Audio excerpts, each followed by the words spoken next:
کر دیتے ہیں آنی ہے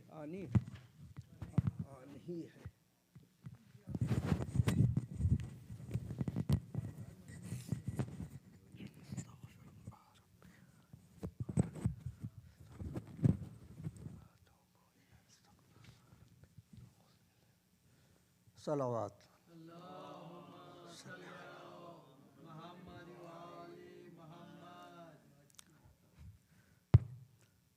اعوذ باللہ من الشیطان الرجیم.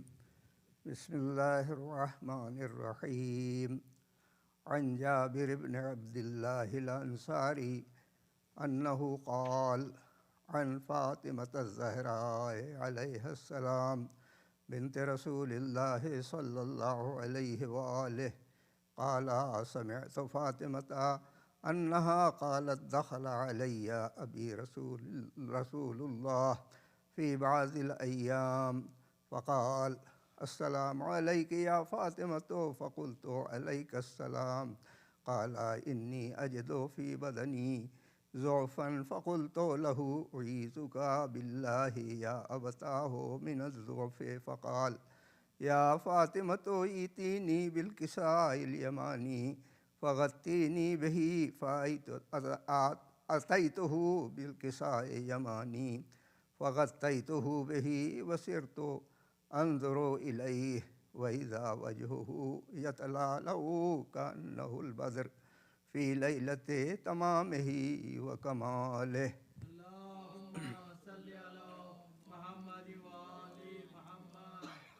فما كانت إلا ساعة وإذا لولدي الحسن قد أقبل وقال السلام عليك يا أماه فقلت وعليك السلام يا قرة عيني وثمرة فؤادي فقال يا أماه إني أشم عندك رائحة طيبة كأنها رائحة جدي رسول الله فقلت نعم إن جدك تحت الكساء فأقبل الحسن نحو الكساء وقال السلام عليك يا جداه يا رسول الله أتأذن لي أن أدخل معك تحت الكساء فقال وعليك السلام يا ولدي ويا صاحب حوضي قد أذنت لك فدخل معه تحت الكساء.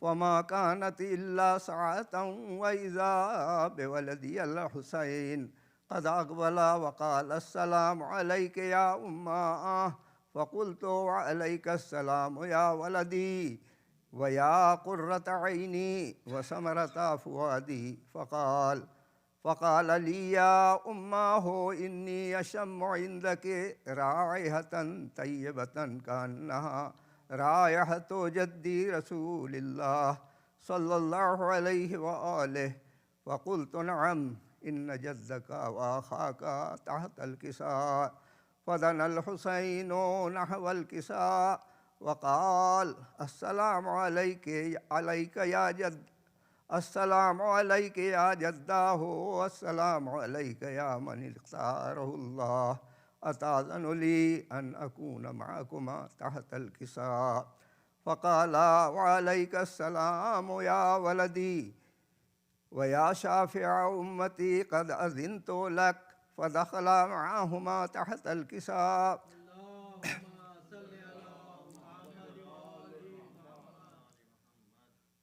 فأقبل عند ذلك أبو الحسن علي بن أبي طالب وقال السلام عليك يا بنت رسول الله وقلت وعليك السلام يا أبا الحسن ويا أمير المؤمنين فقال يا فاطمة إني أشم عندك رائحة طيبة كأنها رائحة أخي وابن عمي رسول الله فقلت نعم ها هو مع ولديك تحت الكساء فأقبل علي نحو الكساء وقال السلام عليك يا رسول الله أتأذن لي أن أكون معكم تحت الكساء قال له عليك السلام يا أخي ويا وسي وخليفتي وصاحب لوائي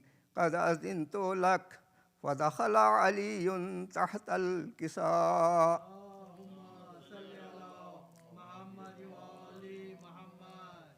ثم أتيت نحو الكساء وقلت السلام عليك يا أبتاه يا رسول الله، أتأذن لي أن أكون معكم تحت الكساء؟ قال وعليك السلام يا بنتي يا بضعتي قد أذنت لك. فدخلت تحت الكساء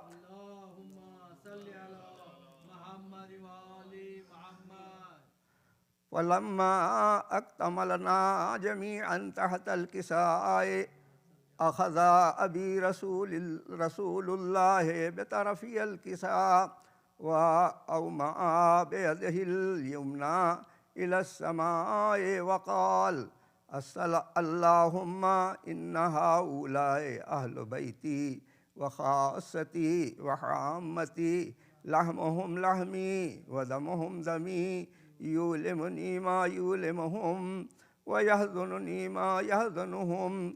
أنا أحرب لمن حاربهم وسلم لمن سالمهم وعدو لمن عاداهم ومحب لمن أحبهم. إنهم مني وأنا منهم. فاجعل صلواتك وبركاتك ورحمتك وغفرانك ورضوانك علي وعليهم، وأذهب عنهم الرجس وطهرهم تطهيرا.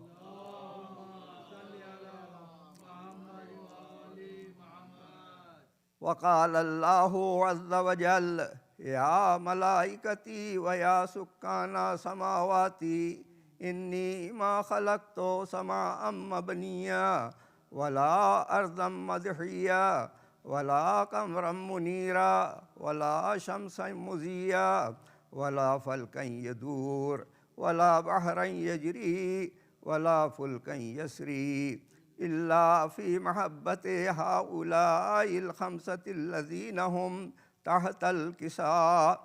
وقال الأمين جبرائيل يا ربي ومن تحت الكساء؟ فقال عز وجل هم أهل بيت النبوة ومعدن الرسالة، هم فاطمة وأبوها وبعلها وبنوها.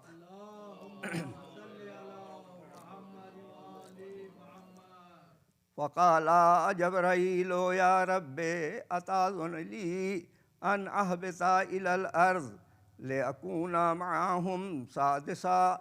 فقال الله نعم قد أذنت لك. فهبط الأمين جبرائيل وقال السلام عليك يا رسول الله.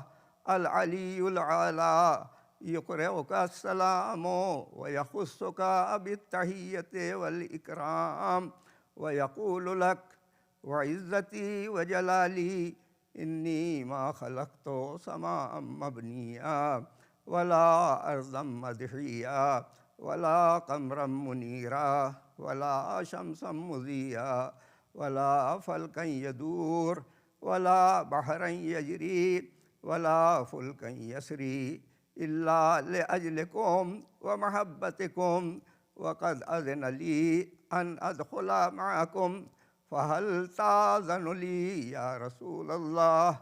فقال رسول الله وعليك السلام يا أمين وحي الله إنه نعم قد أذنت لك. فدخل جبرائيل معنا تحت الكساء.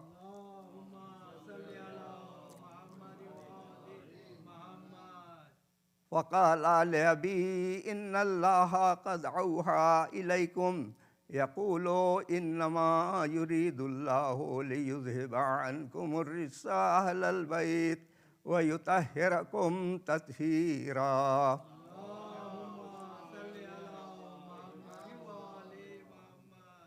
وقال علي لأبي يا رسول الله أخبرني ما لجلوسنا هذا؟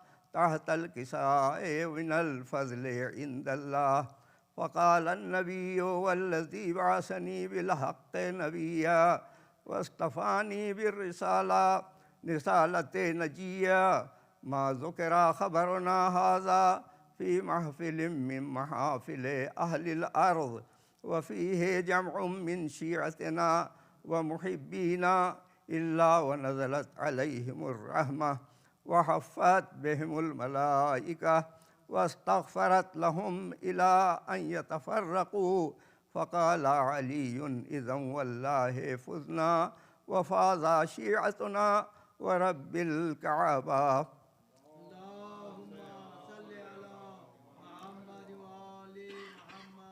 وقال النبي ثانيا يا علي والذي بعثني بالحق نبيا واصطفاني بالرسالة نجيا ما ذكر خبرنا هذا في محفل من محافل أهل الأرض وفيه جمع من شيعتنا ومحبينا وفيهم مهموم إلا وفرج الله همه ولا مغموم إلا وكشف الله غمه ولا طالب حاجة إلا وقضى الله حاجته. وقال علي إذا والله فزنا وسعدنا وكذلك شيعتنا فازوا وسعدوا في الدنيا والآخرة ورب الكعبة.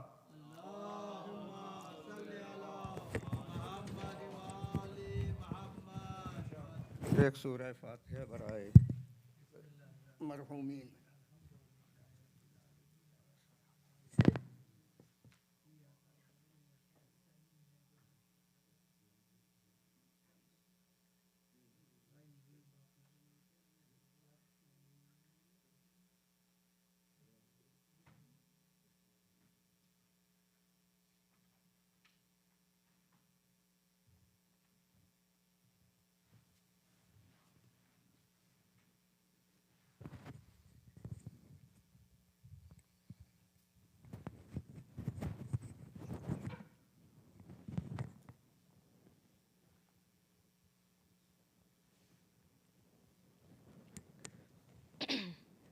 صلوات.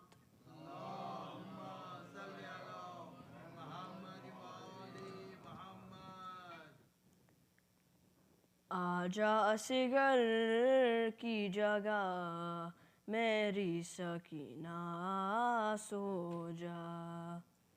آجا اصغر کی جگہ میری سکینہ سو جا. جو تجھے خوف ہے شاید میں اسے کم کر دوں. آجا آنکھوں پہ تیرے ناد علی دم کر دوں. دور کیوں بیٹھی ہے آ میری سکینہ سو جا. آجا اصغر کی جگہ میری سکینہ سو جا. باپ کے سینے پہ عادت ہے تجھے سونے کی. میری گودی تیرے قابل تو نہیں ہے پھر بھی. اے میرے دل کی صدا میری سکینہ سو جا. ہے آجا اصغر کی جگہ میری سکینہ سو جا. 4 برسوں میں نہ زحمت دی کبھی تو نے مجھے. اپنی خدمت کا مجھے آج تو موقع دے دے. ہوگا احسان تیرا میری سکینہ سو جا. آجا اصغر کی جگہ میری سکینہ سو جا. قید خانے میں جو آ جائیں گے تیرے بابا، خود اٹھا دوں میں تجھے شانہ ہلا کر تیرا. اچھا کچھ دیر ذرا میری سکینہ سو جائے، آجا اصغر کی جگہ میری سکینہ سو جا. مجھ سے دیکھا نہیں جاتا یہ تیرا درد جگر، یہ بتاتے ہوئے اچھا تو نہیں لگتا مگر. اب نہ آئیں گے چچا میری سکینہ سو جائے، آجا اصغر کی جگہ میری سکینہ سو جائے. صابرو کیا یہ کرنا تو نہیں ہے بی بی، ہے یہ پردیس مدینہ تو نہیں ہے بی بی. کر کے بشکر خدا میری سکینہ سو جا، آجا اصغر کی جگہ میری سکینہ سو جا.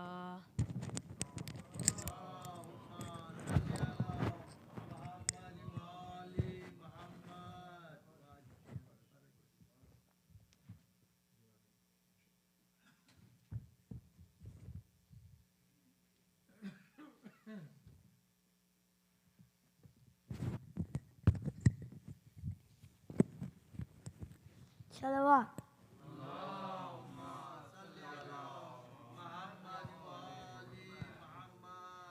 آج بھی زینب کی آتی ہے شگبائی حسین، آج بھی زینب کی آتی ہے شگبائی حسین. تیرا چہرہ تیری آنکھیں بھول کب پائی حسین، آج بھی زینب کی آتی ہے شگبائی حسین. چل کے نا کے سے گرایا خوب کو جل کی ریک پر، چل کے نا کے سے گرایا خوب کو جل کی ریک پر. گھٹنیوں کے بل میں تیری لاش تک آئی حسین، آج بھی زینب کی آتی ہے شگبائی حسین. بش میں گھبرائی کی خنجر گگ پہ چل کا دیکھ کر،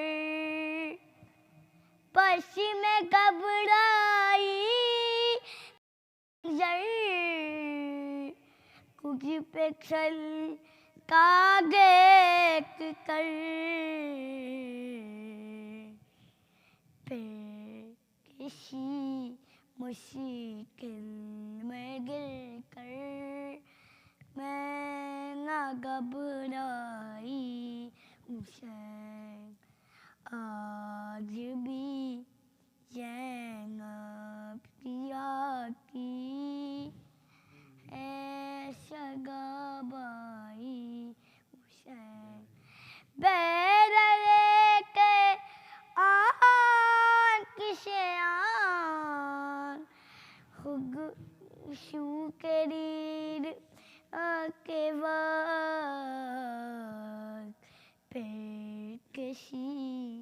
आंसुओं कप का आंख पक आई हुसैन आज भी ज़ैनब की आती है शगाबाई हुसैन तेरा चेहरा तेरी आंखें भूल कब पाई हुसैन आज भी ज़ैनब की आती है शगाबाई हुसैन सल्लल्लाहु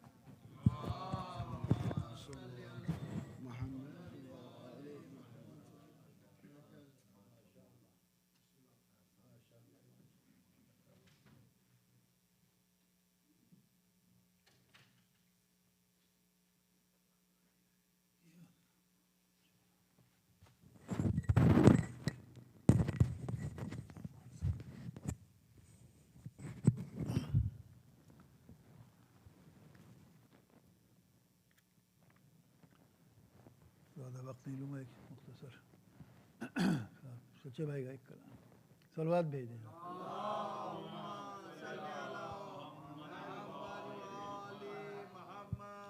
बल्कि एक नोहा है ये ज़र्रे को शहने महर दरख्शां बना दिया ज़र्रे को शहने महर दरख्शां बना दिया हुर की ख़ताएं बख्श के सलमा बना दिया ज़र्रे को शहने महर दरख्शां बना दिया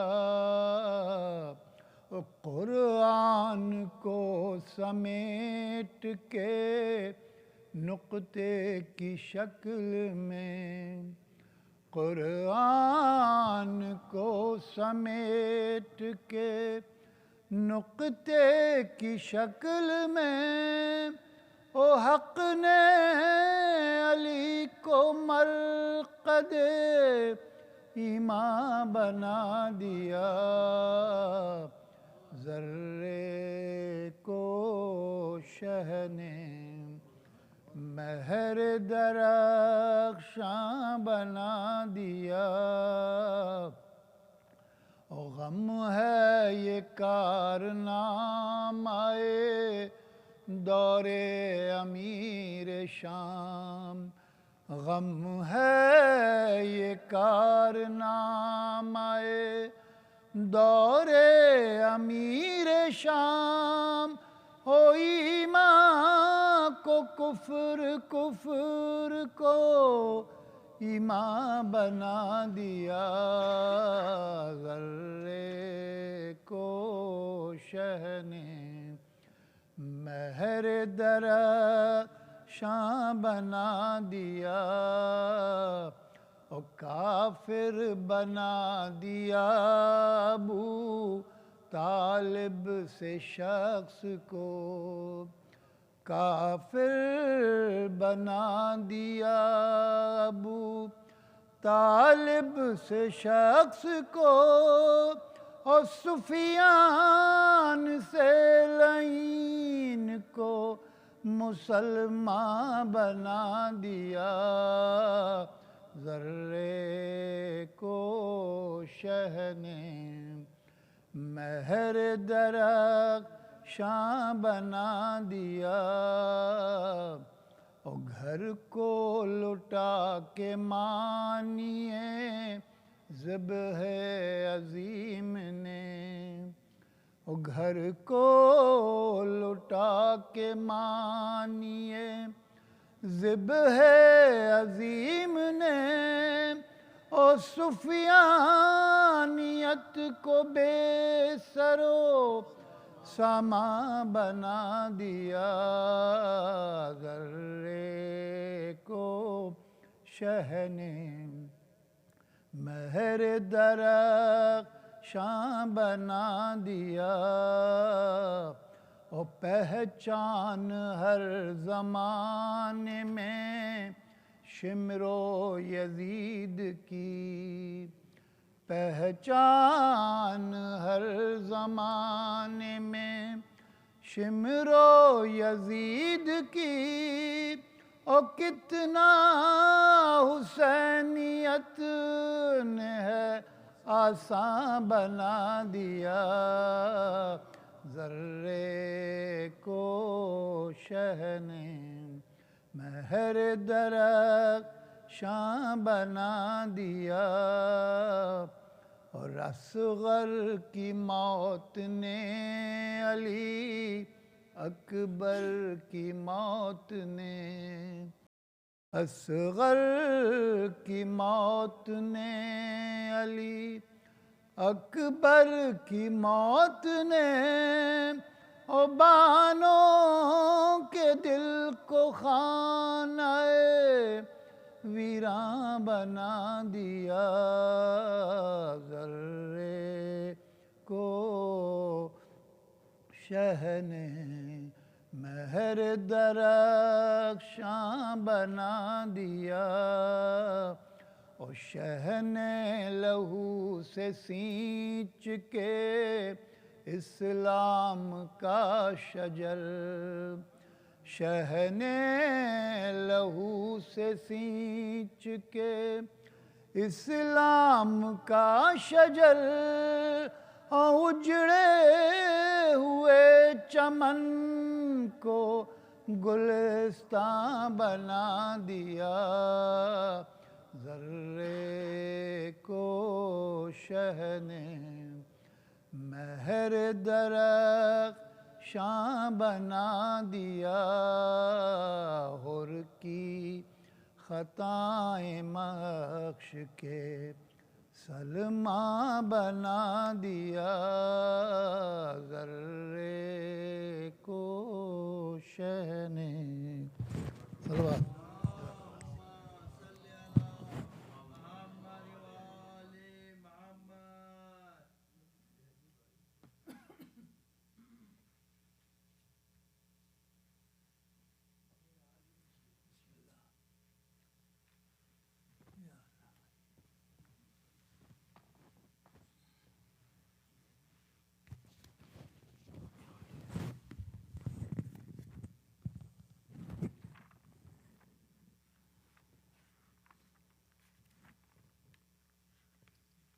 محمد وآل محمد صلوات اللہم صلی علی محمد وآل محمد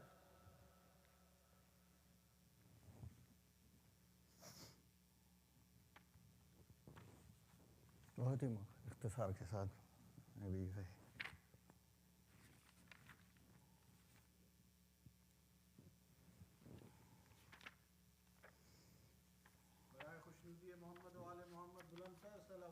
اللہم صلی علی محمد وآل محمد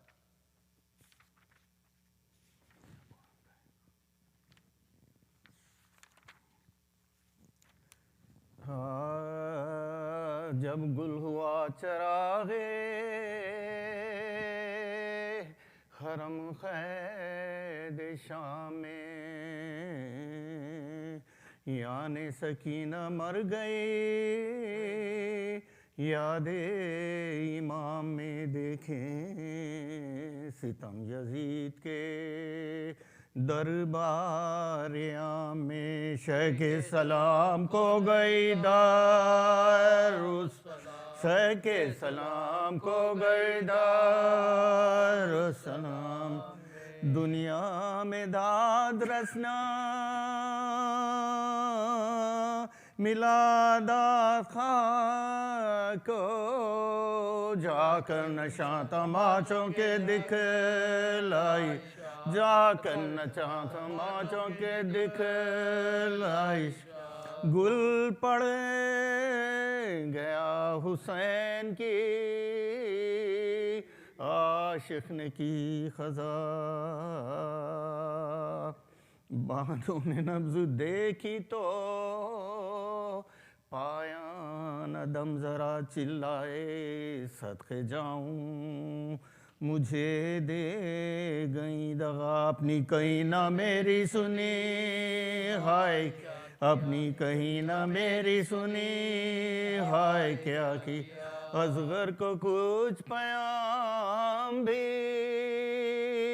میں نے دیا نہیں تم چل بسی اور اماں نے روک تم چل بسی اور اماں نے روک کیا نہیں بابا کی پیاری اماں کی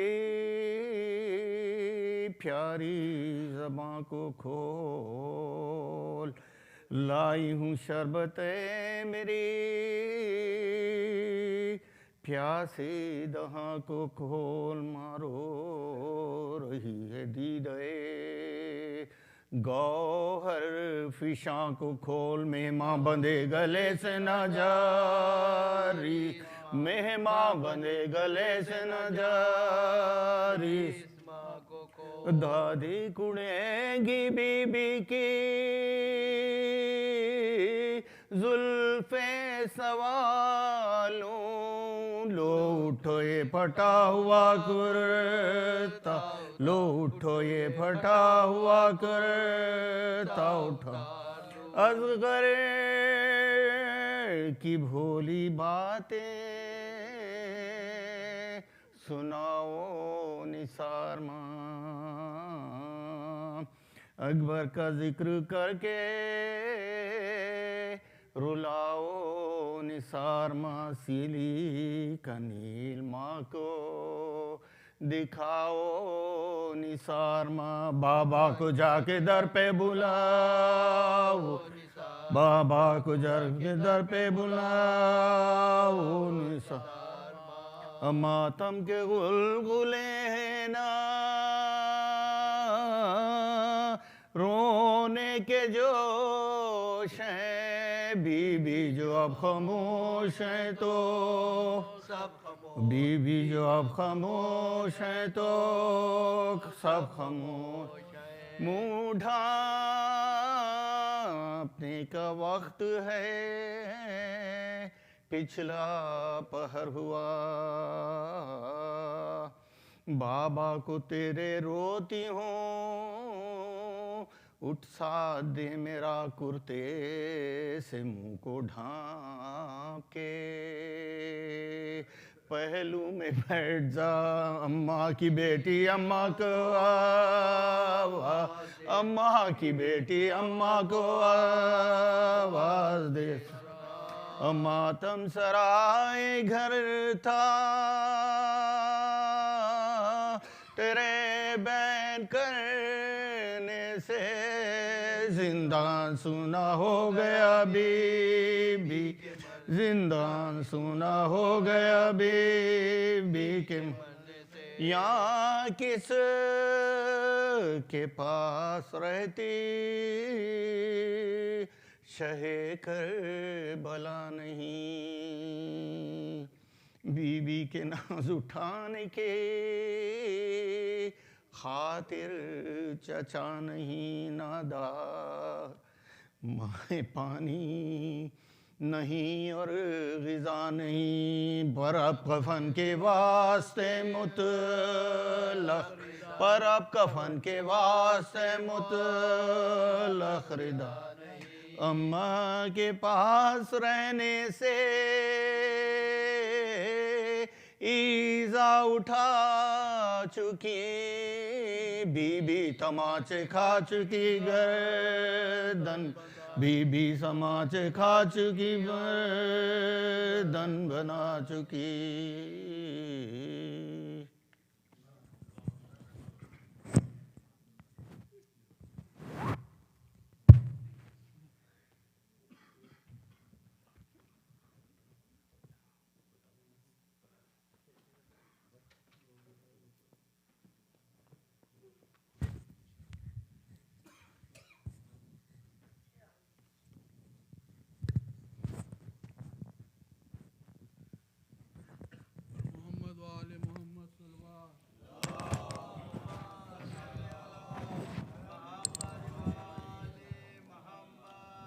رحم الله من قرأ سورة الفاتحة بسم الله الرحمن الرحيم الحمد لله مالك يوم الدين إياك نعبد وإياك نستعين اهدنا الصراط المستقيم الذين أنعمت عليهم غير المغضوب عليهم ولا الضالين أعوذ بالله من الشيطان الرجيم بسم الله الرحمن الرحيم الحمد لله رب العالمين والحمد لله الذي هدانا لهذا وما كنا لنهتدي لولا أن هدانا الله والصلاة والسلام على إمام القبلتين ونبي الحرمين وأفضل الثقلين وجد الحسن والحسين الذي سمي في السماء بأحمد وفي الأرض بأبي القاسم محمد وعلى أهل بيته الطيبين الطاهرين المعصومين الصادقين والذين ذهب الله عنهم الرجس وطهرهم تطهيرا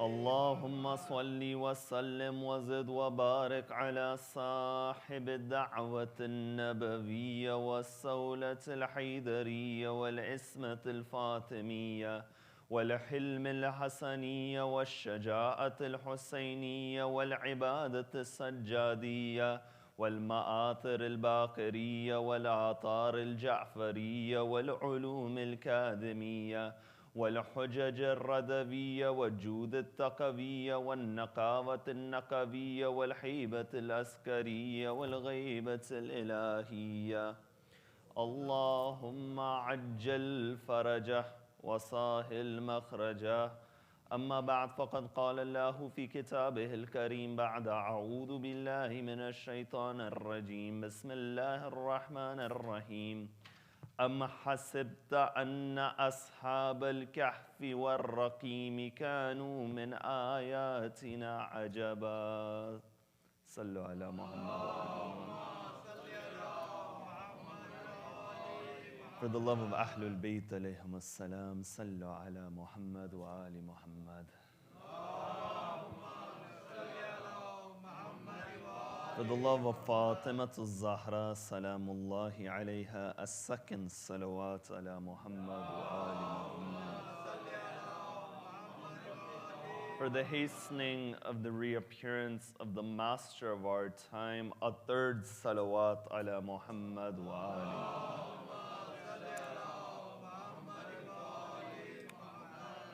Indeed, one of the most famous incidents recorded in history of the movement of the caravan of Ahlul Bayt from Karbala towards Sham is that moment when the head of Sayyid al-Shuhada began to recite the Quran. It stated that the head of the Imam would recite chapter 18, verse 9, Am hasibta anna ashab al-kahfi وَالرَّقِيمِ كَانُوا مِنْ آيَاتِنَا عَجَبًا. That the head of the Imam would say, that do you suppose that the people of the cave in the inscription are from amongst our astonishing signs? Now, of course, this incident in history, it occurred at a time when as the women of Ali Muhammad were being taken through the marketplaces, you find the heads of the shuhada would be in front of the women. So at that point, the eyes and the gazes of the onlookers would go upon the women of Ali Muhammad. So the head of Sayyid al-Shuhada began to recite the Quran. Now the question arises that why did the head of the Imam recite these verses? You find the answers are numerous. From the first angle, it was to divert the attention that as the people would look towards the women of Ali Muhammad, they would see this miraculous reality that the cut head of the Imam was reciting the Quran. So the gazes, instead of going towards the women of Ali Muhammad, would go towards the head of the Imam. But the second reason why the Imam, he would recite the Quran, is that the Imam, he goes to show that I am the son of Ali ibn Abi Talib. That within this time period, you are following a man whose father on the day of Siffin, he put the Quran upon a spear. But my reality is such that even when my head is upon a spear, I am reciting the Quran. That this is the son of that man whom upon the day of Ghadir, when Rasulullah, he raised the hand of Amir al-Mu'mineen, he recited Hadith al-Thaqalain upon that day as well. He said, Inni tarikun fikum al-Thaqalain. Kitab Allah wa itrati ahl bayti. And you know how Rasulullah, he did that on the day of Ghadir.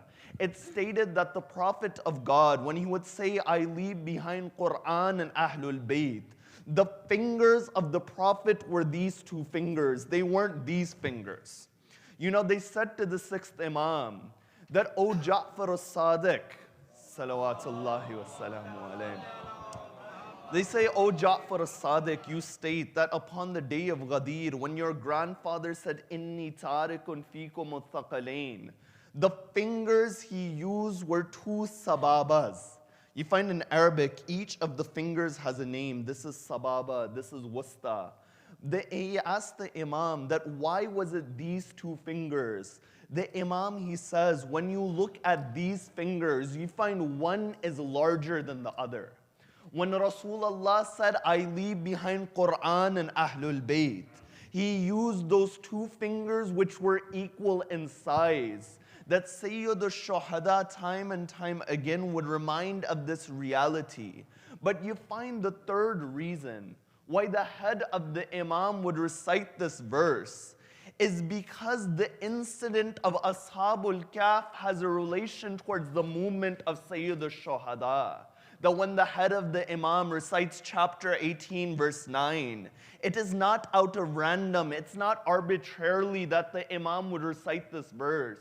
The fact is that there must be some similarities between the movement of Ashabul Kahf, the people of the cave, and Sayyid al-Shuhada. You find within that time period, these people of the cave, they lived in a time where there was a tyrannical ruler who was changing the deen. So they made a movement in the name of the preservation of the deen. Sayyid al-Shuhada is going to show in this time period there is also a tyrannical ruler. But there is a difference between my movement and their movement. Their movement was to save their iman.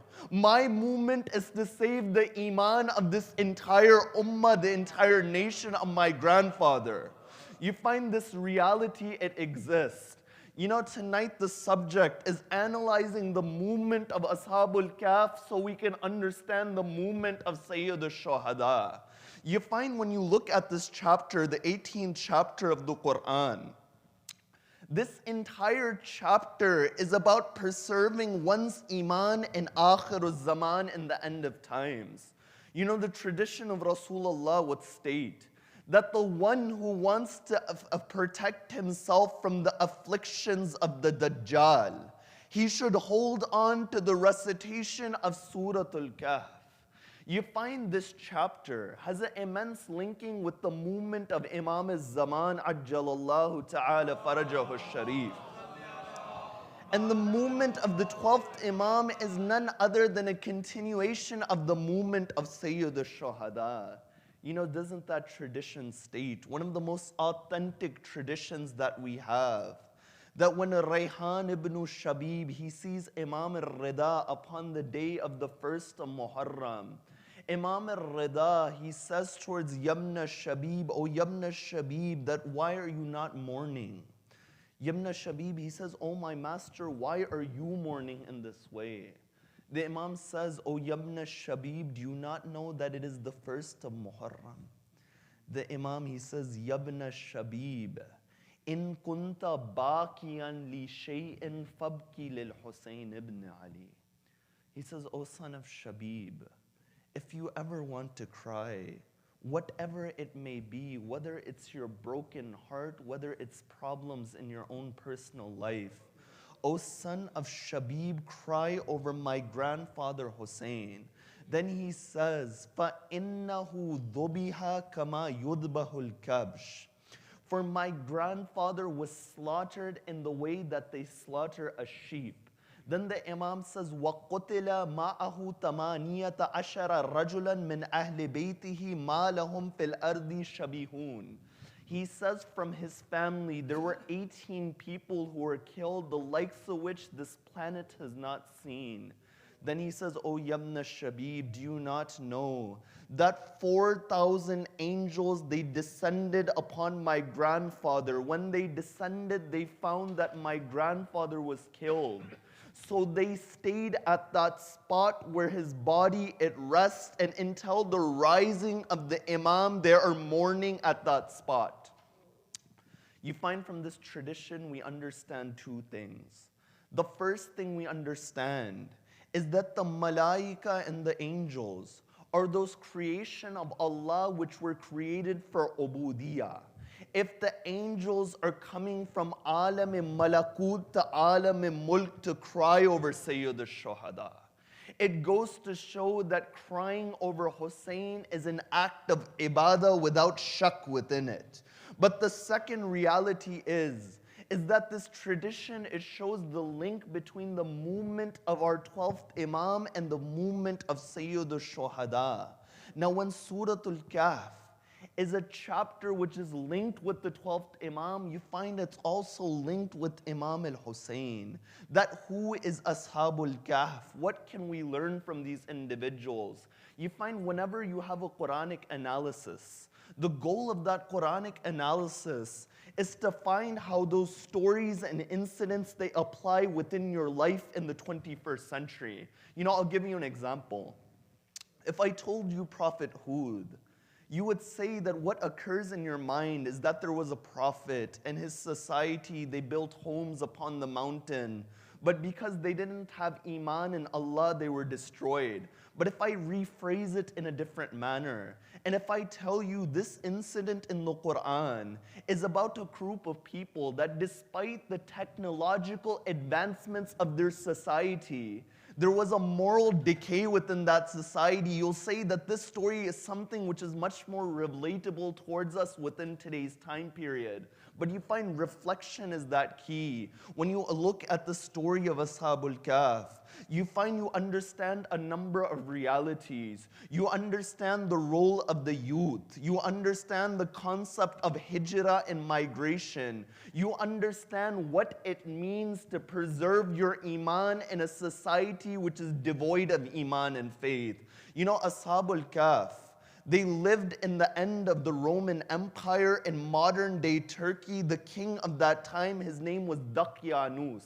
You know, even in Urdu, when something is of an old mindset, you use the word Daqyanusi in Urdu. You find the source of that word comes from this king who was in that time period. This king was a tyrannical king who declared himself to be God. Those individuals, Ashabul Kahf, they were from the Al-Muwahidun, those who followed the deen of Nabi Isa, that they held on to the religion of Nabi Isa. But you find that Imam as-Sadiq, salawatullahi wa salamuhu alayhi, Imam as-Sadiq would say that these individuals, they had a great position in front of the king, but they left that position to preserve their iman. They made their way towards the cave. You find we understand two lessons from this beginning portion of the incident. The first lesson that we understand is that even if you have to make a hijrah and a migration to preserve your iman, you make a hijrah. Now a hijrah and a migration is of two types. One is a dhahiri and an outward migration. One is an inward and an internal migration. You know, when Mullah Sadra, he would write about the life of man, he would say man has 4 journeys within his life. He would write his famous works, Al-Asfarul Arba'a. He says the first journey within the life of man is from min al-khalq ila al-haq. That the first journey you make is that, O human being, you were created upon this earth. but make yourself at such a level that you drown yourself in that reality of the truth, that reality of Allah. The second journey is fil haq bil haq. That, oh man, at that point, what your goal is to actualize the hadith, takhallaqu bi akhlaqillah. That act in the mannerisms of Allah to reflect the asma and the names of Allah. You see, those who reflected the names of Allah at the maximum capacity of an insan and a human being was Ahlul Bayt alayhim salam. You know, they said to Imam Muhammad al-Baqir salawatullahi wa salamuhu alayhi. They said, "O Imam al-Baqir, that when you look at the story of Sulaiman, and Sulaiman, he says towards his people, that who can bring me the throne of Bilqis? One of the jinns, qala ifritun min al-jinn. He said that I can bring that throne before you stand up. But it stated that there was a man who had ilmun min al-kitab, that he had knowledge from the book. He didn't have the knowledge of the entire book. He said that I can bring that throne before the blink of an eye." They said to Imam Muhammad al-Baqir that this man Asif bin Barkhia, why is it that he brought the throne? That could Sulaiman not bring the throne? You find Imam Muhammad al-Baqir, he says that Nabi Sulaiman could have brought the throne, but he wanted his ummah to understand the status of his wasi and his successor. When people say, could Rasulullah not lift the door of Khaybar? You find the reality is the Prophet has the ability. But you find Rasulullah wanted his ummah to understand the status of his wasi and his successor. But the tradition, it continues. The fifth Imam, he says that the Asma'ul A'dam are 73 in totality. Nabi Sulaiman's successor Asif only had 1 out of 73 of those Asma'ul A'dam. That with 1 out of those 73, he was able to bring that throne from across the world. Then the Imam says Isa had 2 out of 73. Then after that, he gives the list of the Anbiya. For example, he says Adam had 24 out of the 73. But he says us Ahlul Bayt have 72 out of the 73 Asma'ul A'dam. That these are those individuals. They manifested the attributes of Allah upon this earth. That they made that journey within Haqq. But you find once you made this journey in the attributes of Allah, the next journey is min al-haq ila al-khalq bil-haq. Though you don't stop at that level. You have a responsibility towards the creation who is around you. You know, in one of the battles, it was the day of Safin, a man comes up to Amir al-Mu'mineen, he was a munafiq. He says, "Ya Ali, what is Islam?" Now somebody asks you, what is Islam? We start a 2-3 hour discourse. The Imam, he gives them an answer in one line. He says, it's very simple. Islam is huququllah wa huququl abd. That's what Islam is. It is the rights of Allah and the rights of the creation of Allah.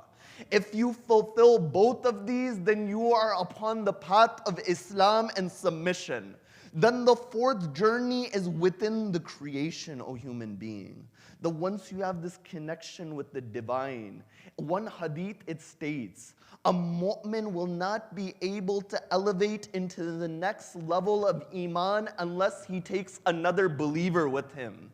That a mu'min is a person who elevates those who are around him. You find this is an example of an internal journey. That Ashabul Kahf, they're making a journey. And you find this entire chapter is about spiritual wayfaring. That everyone within this chapter, you know, in this chapter there are 3 stories. Number 1 is Musa and Khidr. The second is Ashabul Kahf. The third is Dhul Qarnayn. Dhul Qarnayn, he makes a journey from the east to the west. Ashabul Kahf, they make a journey. Musa, he makes a journey to find that alim who has ilmul ladunni.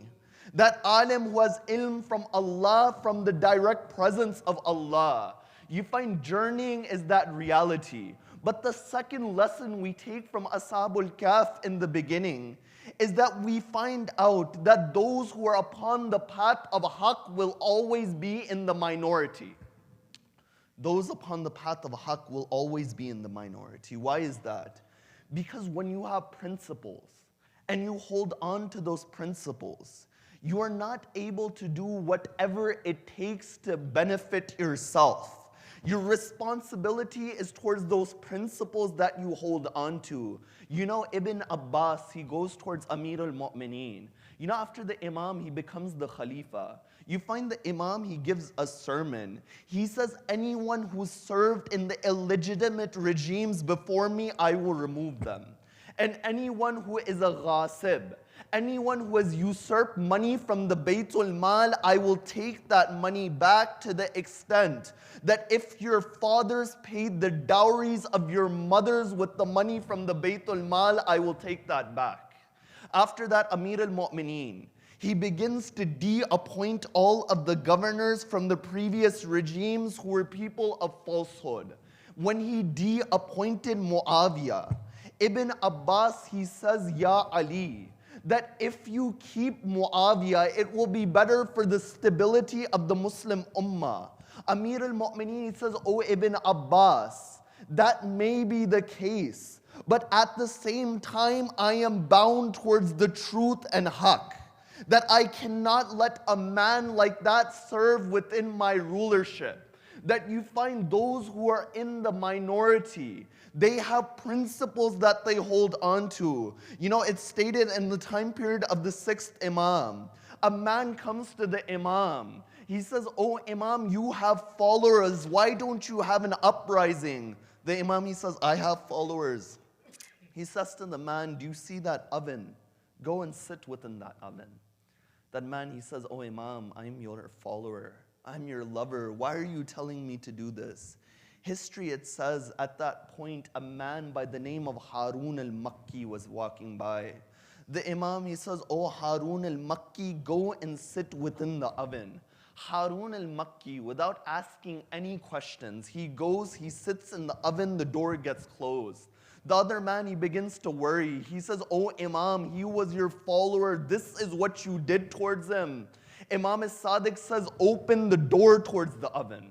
When he opens the door towards the oven, he sees Harun al-Makki sitting inside. Nothing had happened towards him.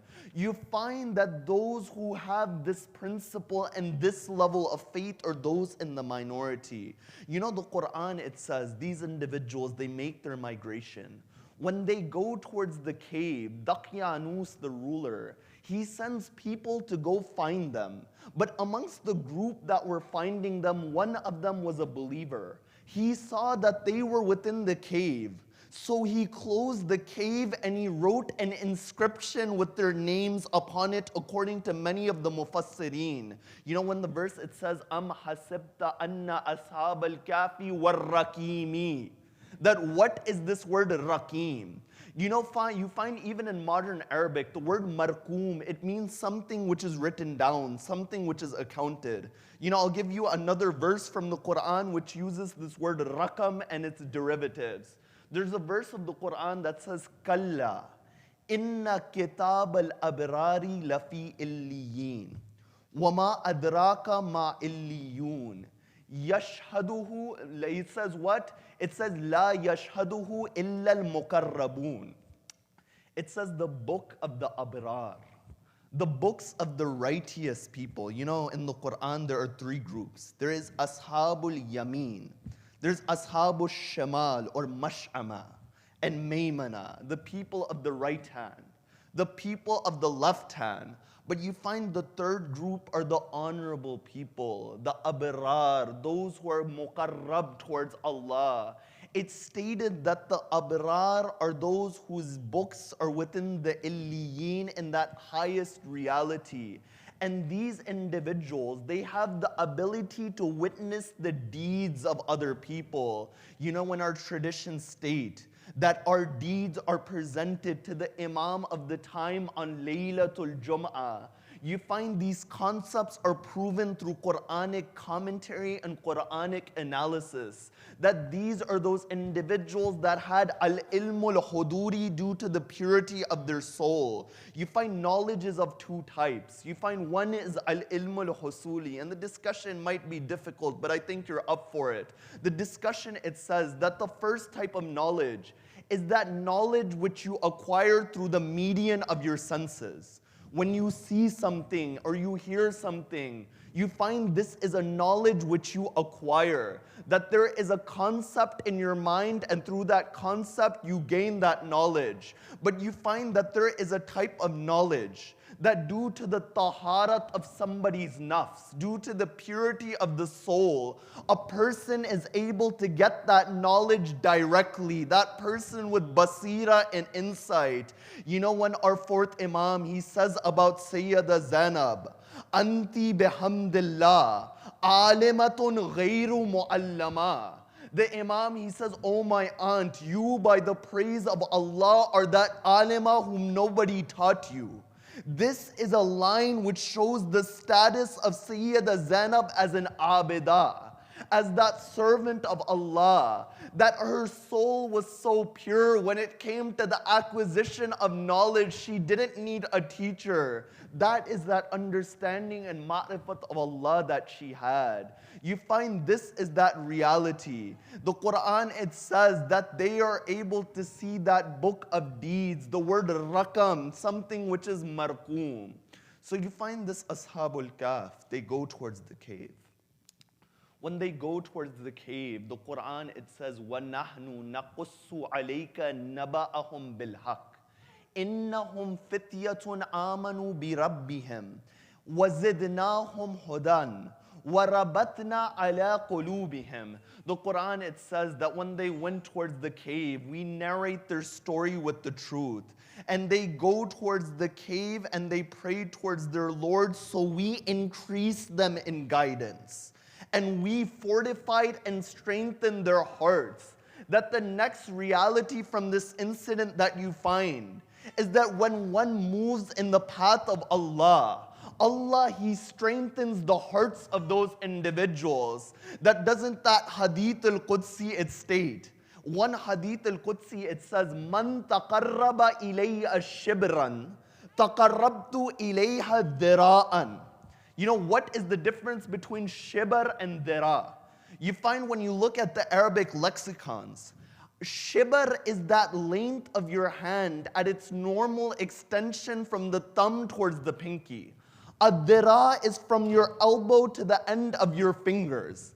The one who moves this close towards me, I move this close towards them. You know, our fifth Imam has a tradition. If you want to understand the hearts of those who move in the ways of Allah, our fifth Imam, he has a tradition. The Imam, he says that the shohada upon the day of Ashura, when the arrows would go in towards their bodies, they wouldn't feel any pain. Now, what does this tradition mean? Does it mean that they're not human beings, that they don't have pain receptors, or is there a different explanation? You know, every hadith, you look at it through the angle of the Quran. You know, within the Quran, when the women of Egypt, they began to speak ill of Zulaykha, that Zulaykha was embodied and was embezzled by the beauty of Yusuf. You find it stated that Zulaykha, she became tired of these accusations. So she called all of the women of Egypt. In front of those women, she placed fruits, she placed knives. And then as they were cutting the fruit, she called out Yusuf. When Yusuf came out, it says, the Quran says, فَقْطَ أَيْدِيَهُنَّ, that they began to cut their hands, but they didn't realize they were cutting their hands. Why? Because they were absorbed and mesmerized by the beauty of Yusuf. When this hadith, it says the shohada didn't feel any pain on the day of Ashura. It was that they were so mesmerized by the beauty of Sayyid al-Shuhada and the beauty of the message of Hussein and the Lord of Hussein, that whatever challenges they faced, they didn't feel those challenges, that they were in such a state of irfan and recognition of their creator. This is that reality. You find that these are those Ashabul Kahf, that Allah, He says He fortified their hearts. You know, now the Quran, it speaks about when they were in the cave. It says that they were in the cave 309 years. And you know, the Quran, it says that this cave, it would face the northward direction. When the sun would rise, the rays of the sun would slant to the right. And when the sun would set, the rays, they would slant to the left. And they would be within the middle. You know, the Quran, it goes to show that if you're in the area for 309 years, and the sun is shining directly upon your body is going to decompose. So the ayat, they give a very vivid description.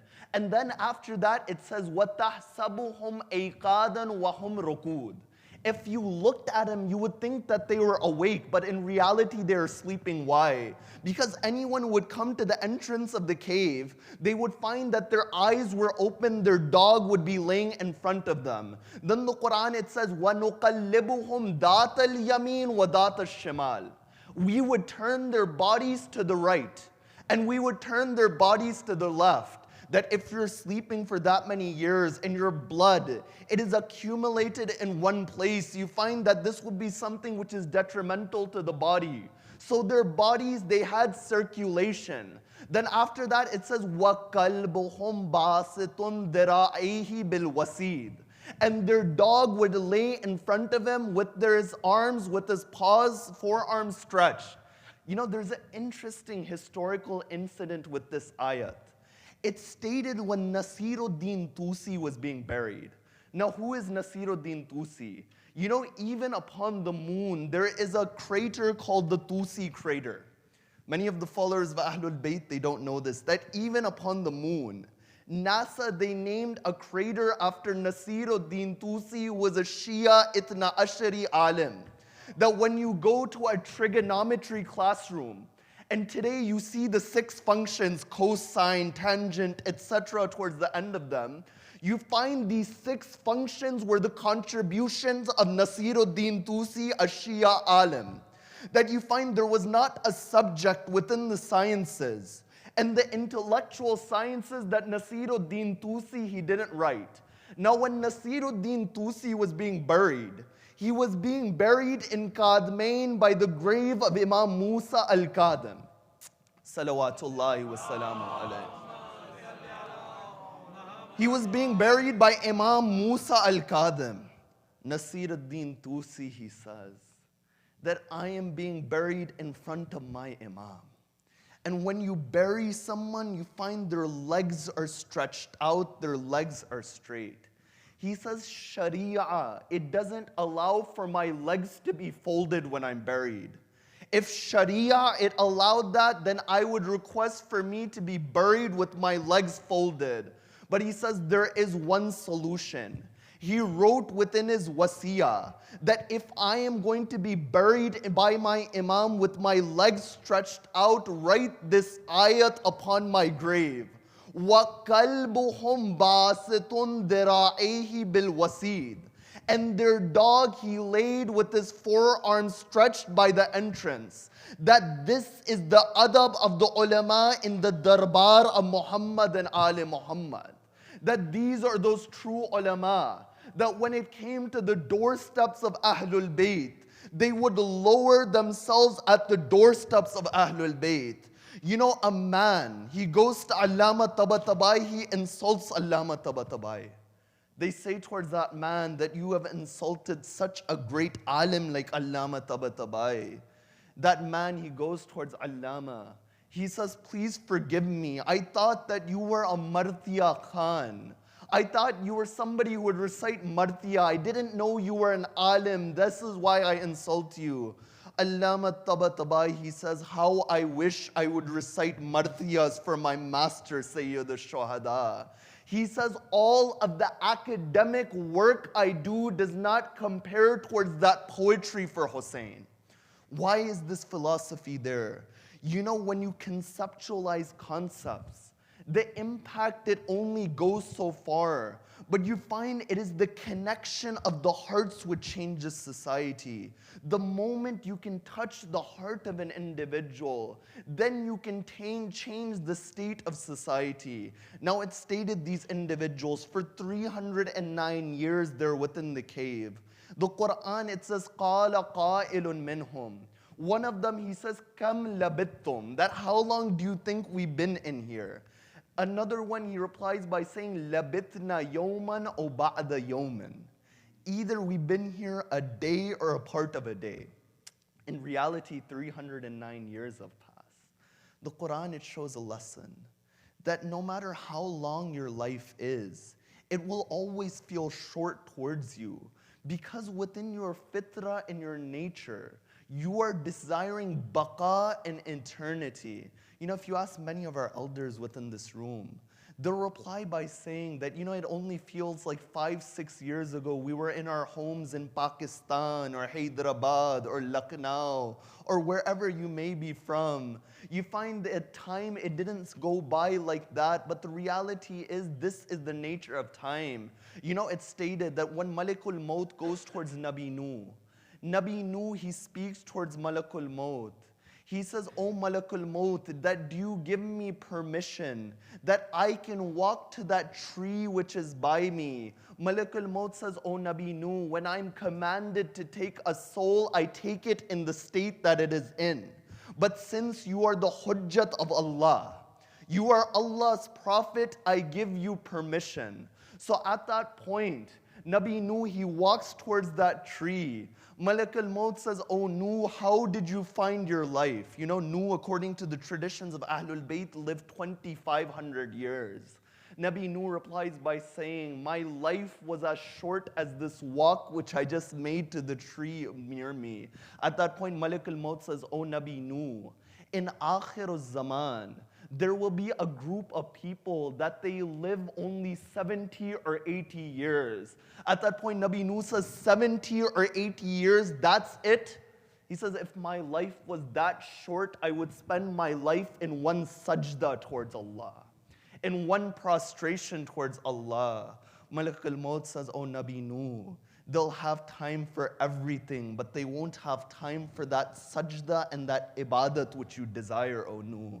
You find that this is the reality of life. When Ashabul Kahf, they say, "Labitna yawman aw ba'da yawmin," that 309 years. But to them, it felt either a day or a part of a day. You know, the tradition, it states that when they were leaving, they spoke to each other. They said, "Let us go and get food from the town." And they said, "Ayyuhal azka ta'aman." Let us get that food which is the purest. The Quran, it goes to show that lesson, that when you go and gain your rizq and your sustenance, you try to gain the purest of sources. You know, when they were leaving, the Raqim, the inscription was at the door. That inscription, it wouldn't move. So the hadith of Ahlul Bayt, they state, at that point, one of them says, "Let us pray towards Allah, and we'll ask through the wasila of a moment that it was difficult for us to obey Allah, but yet we obeyed Allah in that moment." So one of them, he goes up. He says, "Oh Allah, there was a time in my life that there was a farm which I had, and there was a worker upon the farm. That worker, he left, but I was not able to give the wage towards that worker. And with that excess money, I bought one cow. That cow made its way towards the entire farm after a number of years, and through that, I gained a great amount of sustenance. After that, I found that worker. I said to him, 'Oh man, I did not pay you, I didn't give you your haqq.' That worker says, 'A number of years have passed, you are forgiven.' He wouldn't take the money, but I forced him to take the money. Oh Allah, I asked through the right of that moment The hadith, it says the stone, it moved by the length of 1/3 away from the door. Fear out of what was about to happen. So I said, oh lady, I asked for forgiveness. You can have the rations and you don't need to come into my home. Oh Allah, I asked through the right of that moment. It stated the stone, it moves once again. The third person, he says, oh Allah, there was a time in my life my parents had asked me for water. When I brought that water towards them, they had fallen asleep. So all night I stood with that water by their side. I didn't have anyone to tend towards my business. Because of that, I went into a great amount of loss. Oh Allah, I asked through the haqq of that moment. It stated the stone, it moves. These individuals, they go towards the town. Now, after 309 years, you can imagine how different their language would be. You can imagine how different their clothing would be. He goes to a bread maker. He gets bread for him. As he gets bread from him, he gives him a coin. The man looks at the coin. He says, where did you get this coin from? He says, I got it from the town which I was in. He says, no, this coin is 300 years old. He says to him that who is the ruler? He replies by saying Daqyanus is the ruler. The man says Daqyanus, he passed away hundreds of years ago. You find at that point news, it spreads to such an extent. The king of that time, who was a Muwahidun, he said that these are godly individuals that let us close the cave. They return back towards the cave. The people, they begin to discuss with each other, what should we do with them? You find the Quran, it speaks. One of them, he says, Qala, let us build a bunyanan. Let us build an edifice and a structure over them. But then after that, the Quran, it says, وَقَالَ الَّذِينَ غَلَبُوا عَلَىٰ أَمْرِهِمْ لَا نَتَّخِذَنَّ عَلَيْهِمْ مَسْجِدًا. He says that the one who had a control of the matter, the one who had the final decision, he said, let us build a masjid over them. You find this verse is one of the decisive proofs that when you have a masjid, when you have the shrines of Ahlul Bayt alayhimus salam, the permission to pray in that area is something which is proved Quranically via this verse. You know, it's stated that within the time period of Ayatollah Mohsin al-Hakim, Shah Faisal, he invited Mohsin al-Hakim to go towards Hajj and to engage in a gathering with him. So Shah Faisal, he sends his plane towards Mohsin al-Hakim. Mohsin al-Hakim, he says, I won't get upon that plane. That plane is a plane which was sent from usurped money. So Mohsin al-Hakim, he takes his own plane over there. When he goes over there to the gathering of Shah Faisal, there was a Wahhabi scholar by the name of Abdullah bin Baz, who was the mufti of that time. Now, Abdullah bin Baz was an individual who was blind.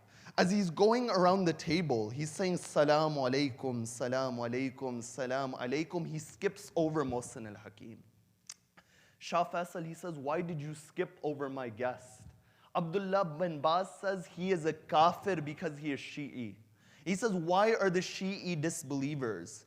Because they don't take the Quran literally, is what Abdullah bin Baz replies, that they believe in the ta'wil of the Quran.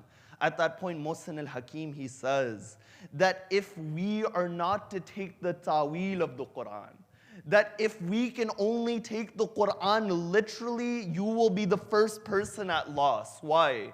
Because this individual was blind. In Ayatollah Mohsin al-Hakim, he recited that verse which says, Man kana fi hadihil a'ma fahuwa fil akhirati a'ma. The one who is blind within this world will be blind within the hereafter. He says, oh man, then you will be blind in the akhirah as well if we take the Quran literally. It's stated, and one of the students of Mohsin al-Hakim is narrating this. It's stated that Mohsin al-Hakim, he gets into a discussion with Shah Faisal. Shah Faisal, he says, oh Mohsin al-Hakim, it is the 20th century. That how long will your people continue to kiss the gold upon the shrines, to worship the gold, to worship these structures? At that point, Ayatollah Mohsin al-Hakim, he says, I did the wasila of Babul Hawaij Aba Fadl Abbas. He says that if I answered him intellectually, he wouldn't understand because he wasn't an intellectual human being. So I said, oh Allah, allow me to give him an answer that even he will understand. It stated at that point, a man, he brings in the Quran. He says, oh Shah Faisal, this Quran is from hundreds of years ago. Shah Faisal, he begins to kiss that Quran. That Quran had gold upon it. That Quran had silk upon it. At that point, Ayatollah Mohsin al-Hakim, he stands up, he yells, Bid'ah. Everyone is shocked in the gathering. They said, you are a Shia and you are yelling Bid'ah. He says, yes, at this moment you are kissing this gold on the Quran. You are kissing the silk upon the Quran. Shah Faisal says, I wasn't kissing the gold, I wasn't kissing the silk, I was doing the ta'deem and the respect of the Quran. Mohsin al-Hakim, he says, when we kiss those shrines in Karbala and Najaf, it's not that we are worshiping it, but rather we are doing the ta'deem and the respect of the one who is buried over there. You find this is that reality. And this is that reality which the ulama of the school of Ahlul Bayt, they would show. When you discuss with somebody, you discuss with hikmah, you discuss with wisdom, and you find this is that reality which we see in the incident of Ashabul Kahf, that Allah, He unveils His wisdom towards this incident. And this is that verse why Sayyid al-Shuhada would recite, أَمْ حَسِبْتَ أَنَّ أَصْحَابَ الْكَهْفِ وَالرَّقِيمِ كَانُوا مِنْ آيَاتِنَا عَجَبًا. That when the head of Hussein was on the spear, the head of the Imam would say, do you suppose that the people of the cave and the inscription are from amongst our astonishing signs? At this moment, I am reciting the Quran. You know, yesterday I recited the Musibah of Sham. It stated a point had come within Sham, that the entire allegiance of the people was moving towards the side of Ahlul Bayt. So Yazid, he calls Imam Zainul Abidin. He says, O Zainul Abidin, I am freeing you. The Imam, he says, free us, but with 3 conditions. He says the first condition is all of the tabarrukat, all of those items which you've taken from us, then give us those items back. The Imam, he says the second condition is that the heads of the shuhada, you return those heads towards us. Then he says the third condition is that you give us a house to mourn, for we haven't been able to mourn properly. You find when that house was there, the women of Ahlul Bayt, they would gather in the house. You find all of the items they would return. You know what the first item to return was? The first item was a flag which belonged towards Aba Fadl Abbas. Sayyidah Zainab would say, that is the alam of my brother Abbas. All of the women, they would gather in the saya under the shadow of the flag and they would cry. You know, it stated after that, a ring was brought. You know which ring that was? This was that ring when Mukhtar, he caught a man. He said, oh man, what is your name? That man, he said, my name is Bajdal. Mukhtar, he says, oh Bajdal, what did you do on the day of Ashura? Bajdal, he says, I saw the body of Hussein. On the body of Hussein was a ring. When I tried to take that ring, it wouldn't come off, so I took my dagger. I cut the finger of Hussein. You find it was that ring which was returned towards Sayyidah Zainab. After that, you find 2 earrings were returned. All of the women, they looked towards Rabab, for the one who would wear those earrings was no more. You find after that, all of the heads, they began to return. You find Layla would take the head of Akbar, Kulthum would take the head of Abbas, Farwa would take the head of Qasim. But as all of the heads were returning, there were 2 heads that nobody, they claimed those heads. It was the heads of On and Muhammad. The women of Sham, they began to say, has the mother of these children died? Fidda says the mother hasn't died, but their mother is only mourning for her brother Hussein. Lady Fidda, she says, "Oh Zainab, oh Sayyida Zainab, why don't you take these heads?" Sayyida Zainab, she says, "Oh Fidda, we are from the household of Ahlul Bayt. When we give sadaqah in the way of Allah, we don't take it back, oh Fidda." After that, you find one head was brought. All of the women, they stand up out of respect.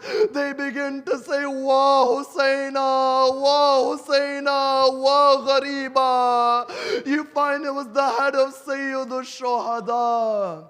That time it comes when this caravan, it's leaving Sham to go towards Medina. You find as they're leaving Sham, Sayyida Zainab says, "Oh Sajjad, all of the women are here. But O Sajjad, the wife of your father Rabab is missing." Imam Zainul Abidin, he says, "Oh my aunt Zainab, I know where to find her." Him and Sayyida Zainab, they go towards the prison.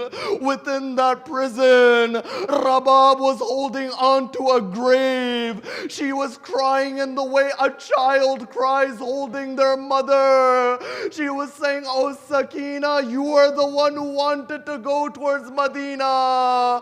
Oh Sakina, we are going towards Medina." You find this caravan, it begins to go. A point it comes where Bashir, he says, "Oh Sajjad, one direction is Medina, the other is Karbala." Imam Zainul Abidin, he says, "Oh my aunt Zainab, where should we go?" Sayyida Zainab says, "Oh Sajjad, let's go towards Karbala."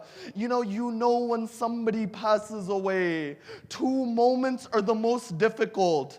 The first is that moment when they pass away. The second is when you go towards their grave for the first time. The day of Arba'een was the second for Sayyida Zainab. As this caravan, it approaches Karbala, it's stated that Jabir bin Abdullah al-Ansari was there. He was there with his servant by the name of Ati al-Ju'fi. He says, "Oh Atiya, I hear a caravan coming. Is there any men within that caravan?" Ati al-Ju'fi says, "There is one old man whose hair has become white. He walks with an asa, his back is bent." Jabir, he goes towards that man. He says, "Oh man, who are you?" He says, "Ana Ali ibn al-Husayn." Jabir, he begins to cry. He says, "Oh Zainul Abidin." Ati al-Ju'fi, he says that your hair has become white, your back has become bent, but you were only a young individual, O Zainul Abidin. Imam Zainul Abidin, he says, "Oh my uncle Jabir, Asham, Asham." He says, "Oh my uncle Jabir, Asham, Asham, Asham."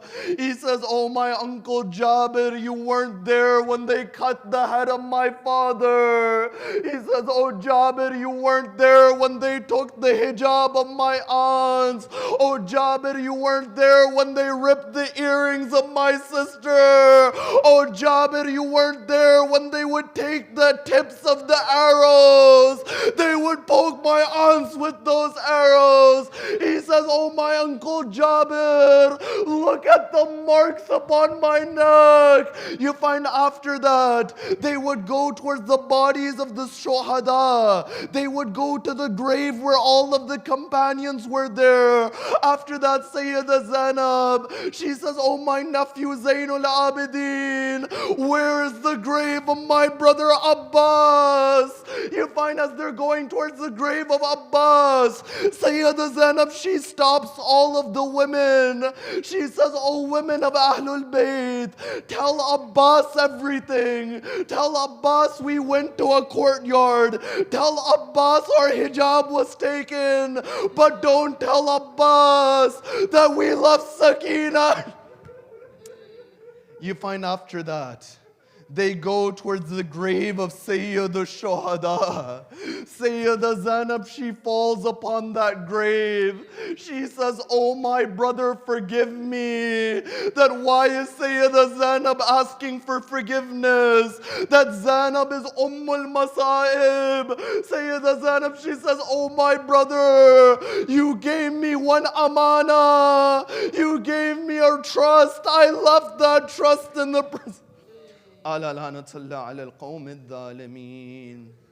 Ya Allah, we ask through the right of the musibah of Ahlul Bayt.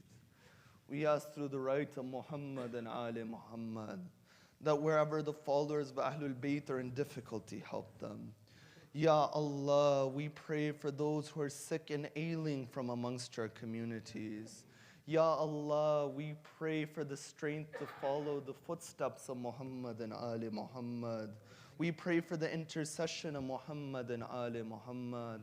I pray for the advancement of this community, for you all to grow together, and for all those who have made these programs possible. I thank my host, especially Dr. Asad Sadiq, and his family for kindly having me. And I pray for their tawfiqat to continue to increase, for Allah to continue to bless them, as well as your own families as well. And we pray for the hastening of the reappearance of the master of our times, Matam Hussein.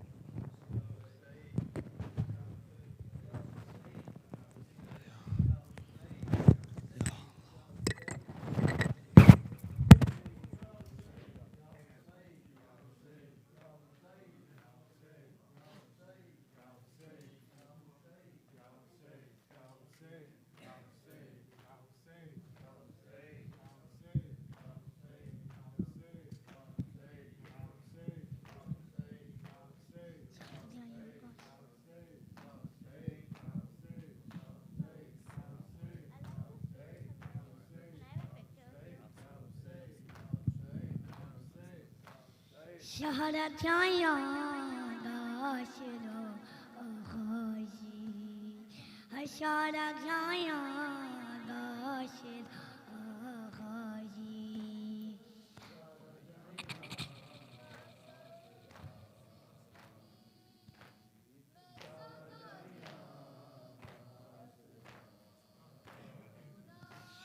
होया करबल होया करबल के विच जुगा हाजी इशारा जान Ashir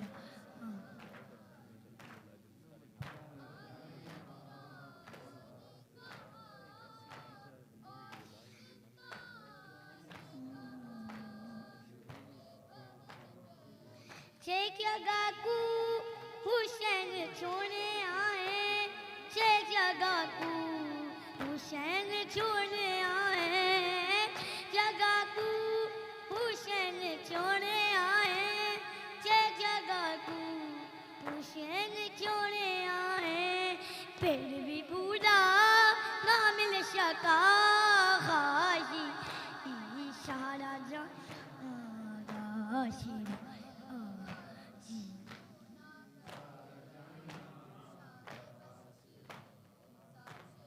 Shimre rajraji Hussain kumare Shimre rajraji Hussain kumare Hey shimre rajraji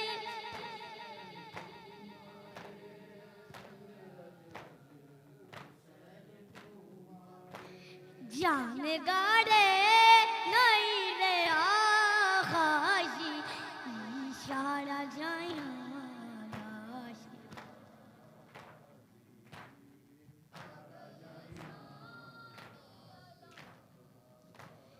करके माकम राजा बकैये विच करके माकम राजा बकैये विच करके माकम राजा बकैये विच करके माकम राजा बकैये विच आप रोंदी है फातिमा खाजी इशारा जा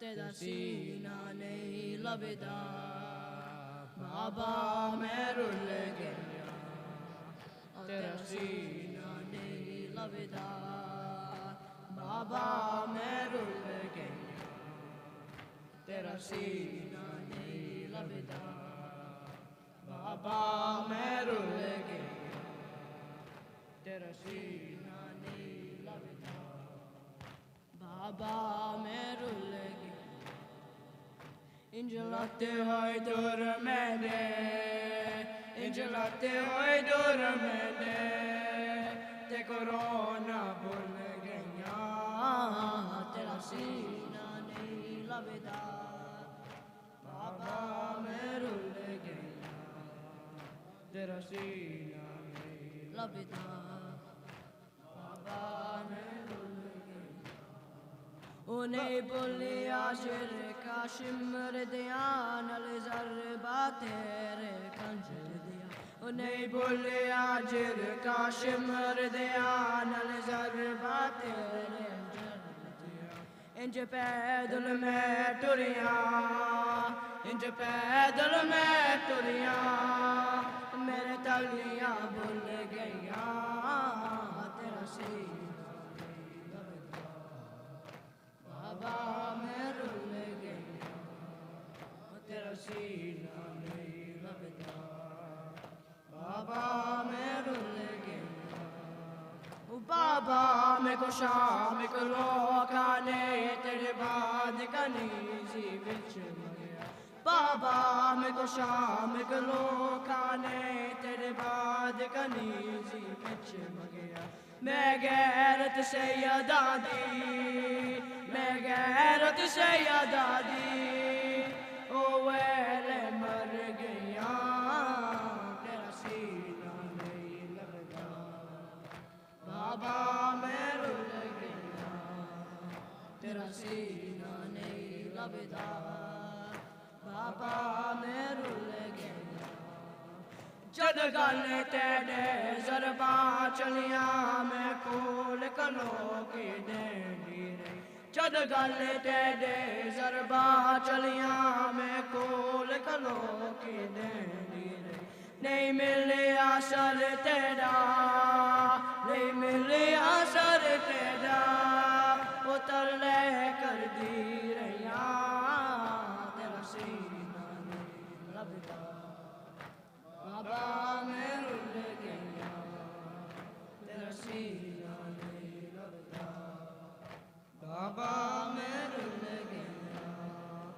جد وکری قید دا حکم ہویا میں کو کلیاں ٹنگ زندان دے میں جد وکری قید دا حکم ہویا میں کو کلیاں ٹنگ زندان دے میں انج روندی میں ٹریاں انج روندی میں ٹریاں او کے دن میں رل گیا تیرا سینہ نہیں لبدا بابا میں رل گیا تیرا سینہ نہیں لبدا بابا میں رل گیا تیتا پہلا پر شامک تر وچ میں کو شمر لائن یتیمی دا تیتا پہلا پر شامک تر وچ میں کو شمر لائن یتیمی دا انج ظالم ہاتھ چایا انج ظالم ہاتھ چایا او میں کاک جر پیا تیرا سینہ نہیں لبدا بابا میں رل گیا تیرا سینہ نہیں لبدا بابا میں رل گیا جد داخل ہو یا شام دے وچ ہے بھیڑ بازار لوکاں دی جد داخل ہو یا شام دے وچ ہے بھیڑ بازار لوکاں دی پھپیاں دے ٹرن کتے پھپیاں دے ٹرن کتے او میرا منگدی رہیاں تیرا سینہ نہیں لبدا بابا میں رل گیا سینہ نہیں لبدا بابا میں رل گیا जलाते हुए दूर मेंढे जलाते हुए दूर मेंढे होते कोरोना भूल गया तेरा सीना नहीं लगता बाबा मैं रुल गया या हुसैन